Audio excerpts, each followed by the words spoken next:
भारतीय शास्त्रीय संगीत को रागदारी संगीत भी कहा जाता है, यानी रागों पर आधारित संगीत। और इन्हीं रागों की हम चर्चा कर रहे हैं ठाट राग पद्धति की इस श्रृंखला में। इस श्रृंखला में हम इन दिनों आपको भैरव ठाट के अंतर्गत आने वाले रागों की जानकारी दे रहे हैं। इस क्रम में आज आपके सामने एक ऐसे राग को लेकर आए हैं जिसका नाम है राग विभास। राग विभास एक ऐसा राग है जिसको जब हम सीखते हैं या जब हम उसके बारे में जानकारी लेने का प्रयास करते हैं तो हम बहुत उसको सरल बनाने की प्रक्रिया में साधारणतः ये कह देते हैं कि भैरव ठाट का है, तो इसमें ऋषभ धैवत कोमल है, लेकिन ये यदि हम इसके स्वरों को सुनते हैं तो भोपाली जैसा ये जो है ये सुनाई देता है। यानी भोपाली में यदि धैवत और ऋषभ कोमल कर दें तो वो विभास का स्वरूप ले लेता है। ये कहना गलत नहीं होगा, लेकिन ये इस एक सोच को जन्म देता है कि शायद इस प्रकार के जो राग हैं वो इसी प्रकार के जो है एक्सपेरिमेंट्स करने पर शायद इनका जन्म हुआ होगा। यानी उसको याद करने के लिए, उसको समझने के लिए, या हम शुरू में जब उसको सीख रहे हैं तो हम किसी राग से उसकी सहायता ले सकते हैं, लेकिन फिर जब हम उसको गाते या बजाते हैं तो वो राग अपने स्वरूप में निखरता हुआ सामने आता है। तो राग विभास जो है ये भैरव ठाट का राग है, औड़व जाति का है, यानी इसके 5 ही स्वर हैं। और कौन से 5 स्वर हैं, मैंने आपको पहले जो एक पंक्ति कही या आपको उदाहरण दिया, तो वो 5 स्वर जो हैं वो कहीं ना कहीं भोपाली राग से मिलते हैं, लेकिन उनमें जो स्वर हैं वहाँ पर भैरव ठाट के अंतर्गत होने के कारण वहाँ पर ऋषभ और धैवत ये दोनों कोमल हैं। औड़व जाति का तो है, लेकिन ऋषभ और धैवत ये सदैव कोमल होते हैं, क्योंकि भैरव ठाट के अंतर्गत इस राग का जन्म हुआ है। प्रातःकाल इस राग को गाया जाता है। इस राग को, जैसे मैंने कहा कि भैरव ठाट के अंतर्गत ये राग जो है इसका जन्म माना जाता है, लेकिन राग विभास जो है वो एक और राग विभास जो है वो मारवा ठाट के अंतर्गत लिया जाता है, यानी इसी नाम से एक और राग है।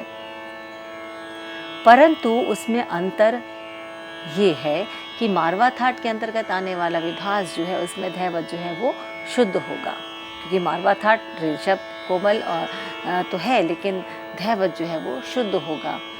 और ऐसे ही एक राग है राग रेवा, जो कि पूर्वी ठाट के अंतर्गत आता है, लेकिन उस ठाट के स्वर भी लगभग यही हैं, परंतु क्योंकि पूर्वी ठाट के अंतर्गत आता है तो कुछ स्वरों में जो उसका न्यास है या स्वरों को बार बार जिस प्रकार से प्रयोग होता है, विशेष तौर पर ऋषभ की मैं बात करूं तो वो कहीं ना कहीं पूर्वी जो है राग है उसको या पूर्वी ठाट जो है उसको कहीं ना कहीं उस दर्शाता है, या उसको वहाँ पे उसकी एक तरह से कहें कि वो स्पष्ट सामने आता है कि पूर्वी ठाट के अंतर्गत उसको क्यों लिया गया है। तो बहरहाल हम बात कर रहे थे भैरव ठाट के अंतर्गत आने वाले राग विभास की। प्रातःकालीन गाए जाने वाले इस खूबसूरत से राग के आरोह और अवरोह इस प्रकार से है।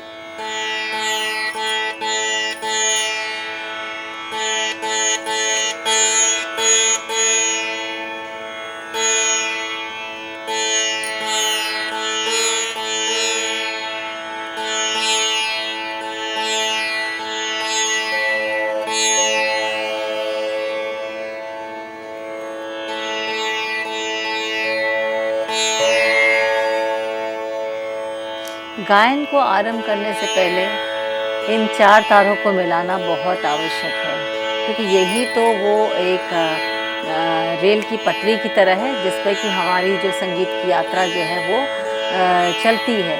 तो जब तक इन तारों को नहीं मिलाया जाए तब तक जो है वो जो है संगीत की यात्रा हम आरंभ नहीं कर सकते।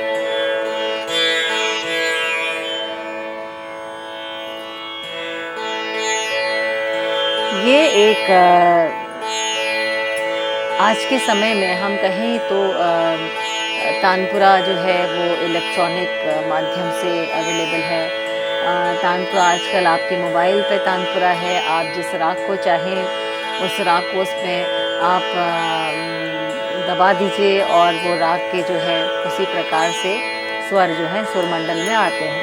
ये चीज़ें जैसे जैसे विज्ञान आगे बढ़ रहा है उसी प्रकार से ये सुविधाएं हमें मिल रही हैं। फिर भी मैं ये बार बार कहती हूँ कि अपने तानपुरे को लेकर ये 4 तार मिलाकर जो है अपने संगीत का अभ्यास करने का प्रयास करें, क्योंकि तब आप इंडिपेंडेंट होते हैं। जितना मर्ज़ी हम कहें कि इलेक्ट्रॉनिक है, सब कुछ है, फिर भी इन 4 तारों को मिलाना आवश्यक है ताकि हम कानों से सुनकर जो है अपने सुर पर जो है वो कमांड रख सकें।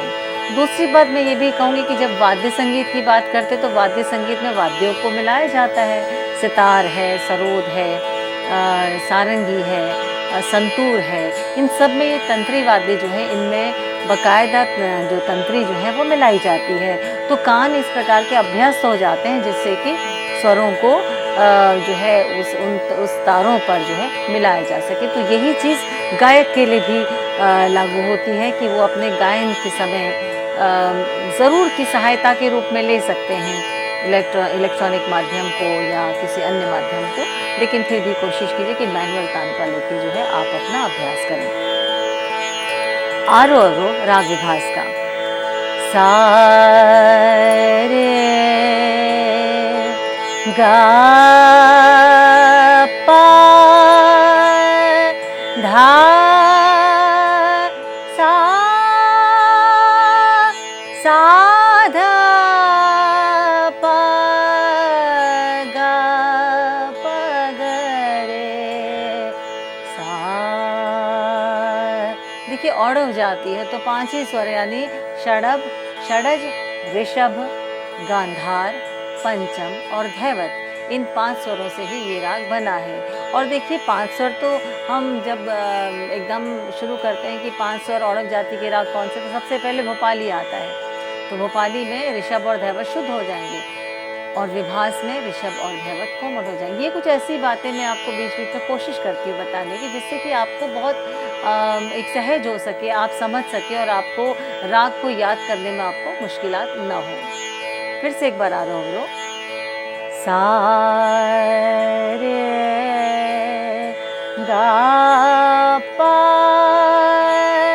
धा सा सा धा पा गा पा धा धा पा गा पा ग रे सा। मध्य और ताड़ सप्तक में ये राग ज़्यादा खिलता है, यानी जब हम इसका विस्तार करते हैं तो मंद्र में बहुत कम जो है इस राग को गाया बजाया जाता है। ये मध्य और ताड़ सप्तक यानी ऊपर की तरफ जो है असेंडिंग ऑर्डर में जो है ये ज़्यादा विस्तार किया जाता है। इस प्रातःकालीन गाए जाने वाले राग का वादी स्वर धैवत है और ऋषभ जो है इसका संवादी स्वर है। धैवत विशेष रूप से चमकता है क्योंकि वादी स्वर भी है। ग प द द प ग प द सा द प ग द द प ग प ग रे सा। तो इस प्रकार से धैवत चमकता है। एक बात और विशेष तौर पे जब हम कभी जब गाते हैं तो विद्यार्थी एक कभी कभी अनजाने में इस तरह से विस्तार करते हैं, सा रे गा पा रे पा रे। वो कहते हैं कि संवादी ऋषभ है और पंचम से सीधे ऋषभ को लेना या ऋषभ से पंचम को लेना, ये एक शायद कहीं पे उनके मन में लगता है कि सौंदर्य को बढ़ाएगा। देखिए सौंदर्य तो मैं नहीं कहूँगी, लेकिन हाँ ये राग को कहीं और लेकर जाएगा, राग को ये राग श्री के आसपास लेकर जाता है ना। पंचम और कोमल ऋषभ की संगति, कोमल ऋषभ और पंचम की संगति, ये राग श्री में जो है ज़्यादा हमें मिलता है। तो इससे अवॉइड करने के लिए, इससे राग को बचाने के लिए गांधार का प्रयोग, सा रे गा पा गा प धा धा पा गा धा प ग प ग रे सा। तो इस प्रकार से जब हम गाएंगे तो राग जो है वो अपने आप में बिल्कुल साफ सही तरीके से जो है वो हमें समझ में आएगा और हम उसके साथ न्याय कर पाएंगे। यदि हम ऋषभ पर ज़्यादा न्यास करते हैं, यानी कि गा प रे रे रे रे पा रे, ऐसा नहीं करना। तो ऐसा इसलिए नहीं करना क्योंकि राग बदल जाएगा। दूसरी बात है सा रे रे गा गा रे गा। इस प्रकार से बहुत अधिक हम गंधार पर नहीं रुकेंगे। सा रे गा पा गा गा प धा प गा। कुछ लोग जो है कुछ मत के अनुसार गांधार को ये लोग संवादी कहते हैं, लेकिन ज़्यादातर जो मत है वो ऋषभ को ही संवादी कहते हैं। और धैवत के लिए जो है सभी मत एक हैं कि धैवत जो है वो वादी है, क्योंकि धैवत अपने आप में चमक रहा है। आप देखिए जो विस्तार भी हो रहा है तो धैवत बिल्कुल प्रबल सामने आता है। ग प धा धा प ग धा प ग प ग रे सा। एक और बात यहाँ पे रहेगी कि जब हम धैवत को ले रहे हैं तो धैवत और ऋषभ कोमल है, लेकिन उस प्रकार की कोमलता या उस प्रकार का आंदोलन यहाँ पर नहीं है, क्योंकि बहुत अधिक आंदोलन करने पर भैरव जो है वो ज़्यादा चमकेगा। सा धा धा सा धा रे सा। तो ये भैरव की तरह जाएगा। यहाँ पर भैरव नहीं है, यहाँ पे हमें इसको विभास की तरह दिखाना है। सा धा धा सा रे सा सा रे गा पा गा गा प धा धा प धा प गा गा प ग रे सा। तो स्वरों की मैं बात करती हूँ। देखिए स्वरों के लगाव से ही जो है वो राग जो है वो अपने स्वरूप में आता है। इसीलिए कभी कभी ऐसा होता है कि एक तरह के ही स्वर हैं और उनमें उसको जब हम गाते बजाते हैं तो किस पर कितना न्यास करना है, किसको कितनी एम्फेसिस देना है, किस पर हम कहें कौन कौन सी स्वर संगतियाँ जो हैं वो ज़रूरी हैं लेनी। तो ये सब चीज़ों को ध्यान में रखते हुए ही राग बनता है। और राग के साथ यदि हम न्याय करें तो हमें उसकी जो विशिष्ट स्वर संगतियाँ हैं, जो उसकी जो विशेष बातें, उस पर हमें पूरी तरह से ध्यान देना चाहिए। तभी जो है हम राग के साथ राग को सही तरीके से गा बजा पाएंगे।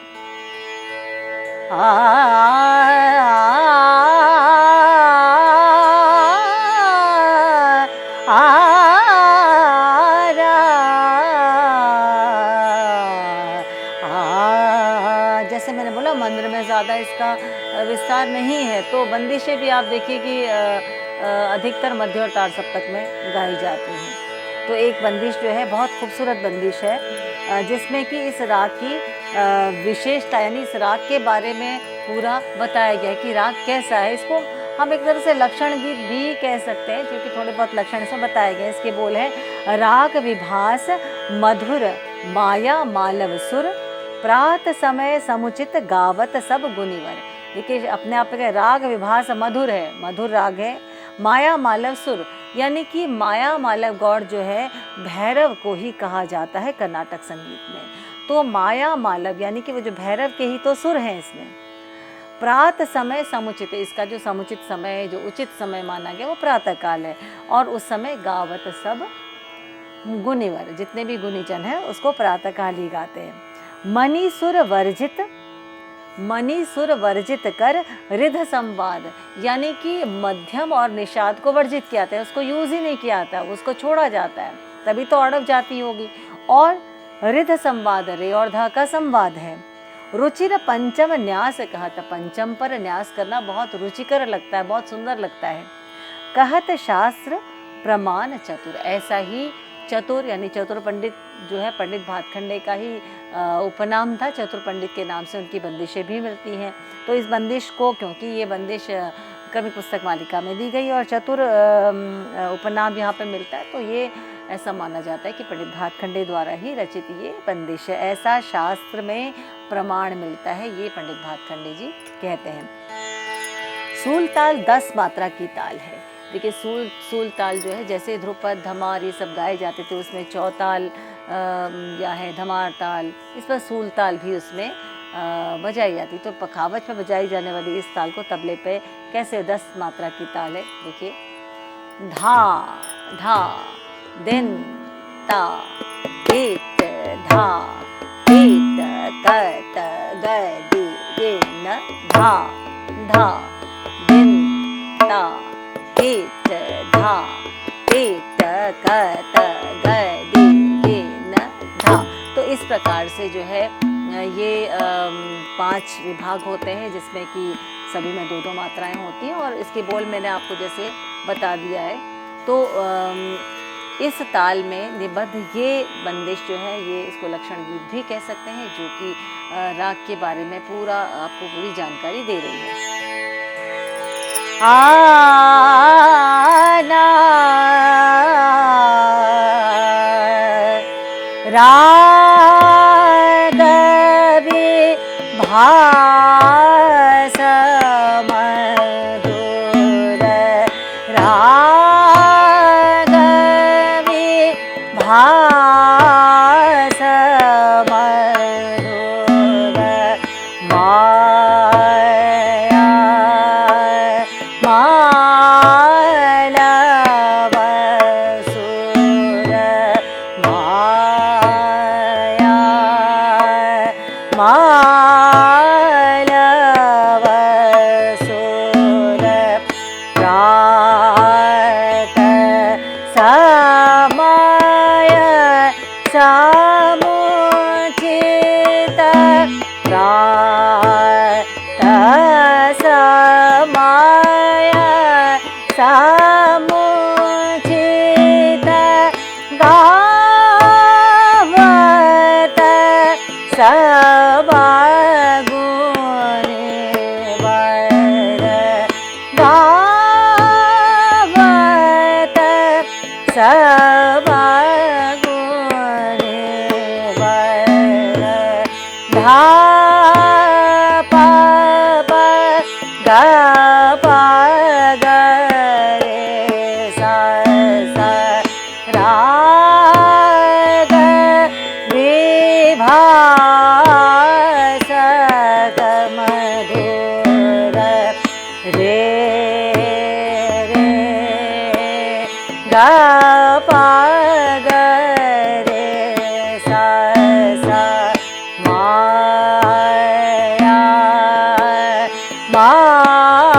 मालव सुर सा रे सा ग प प धा धा प रा रात समय समुचित सा रे सा ग प प धा धा प प रात समय समुचित सा ध प ग प ग रे सा सा गावत सब गुणे वर राग विभास मधुर राग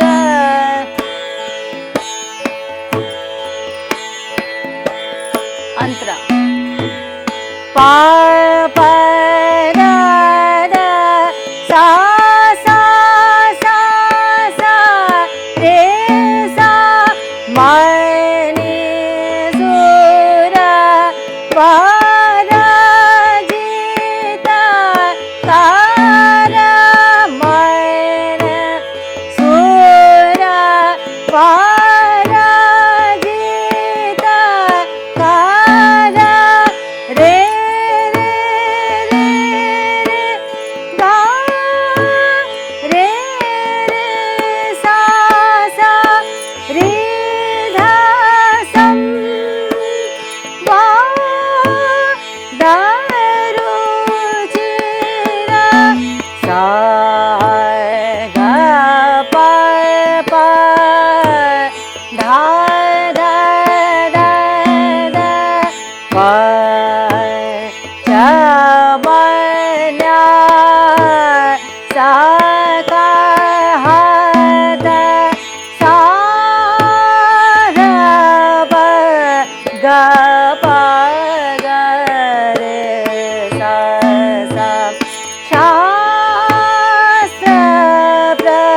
मान चतुर राग विभास मधुर राग राग विभास मधुर राग। अब देखिए वही राग वही बंदिश है, ताल वही चल रही है, उसमें आप अपने स्वरों के द्वारा विस्तार कर सकते हैं। स स रे रे ग ग प ग ग प ध ध प ग प ग ध प ग प ग रे स रा ग ग प द सा द प ग प ध द द प। देखिए धैवत को बार बार दिखाना, न्यास का स्वर है और वादी भी है। ग प ध ग ग प धैवत और गांधार। ध ग ग प स रे रे ग ग प ध प ध प ग प ग प ध प ग रे रे स स रा ग ग प ध प ग रे रे स रा ग स रे रे ग ग प ग प ध सा ध प ग प ध सा रे सा ध प ग प ध सा ध प ग प ग रे सा रा ग ग प ध सा रे सा ध प ग प ध प ग प ग रे सा रा ग। वही स्वर है स रे रे ग ग प स रे ग प स रे रे ग ग ग प ग प द प द प ग ग प ग रे सा रा ग रा ग रा ग रा ग रा ग रा आ आ आ। तो ये था राग विभास का एक लक्षण गीत, और इसके बारे में इसका जो व्याकरण है उसकी जानकारी हमने आपको इस भाग में दी। अगले भाग में हम और इसके बारे में आपको विस्तार से बताएंगे। नमस्कार।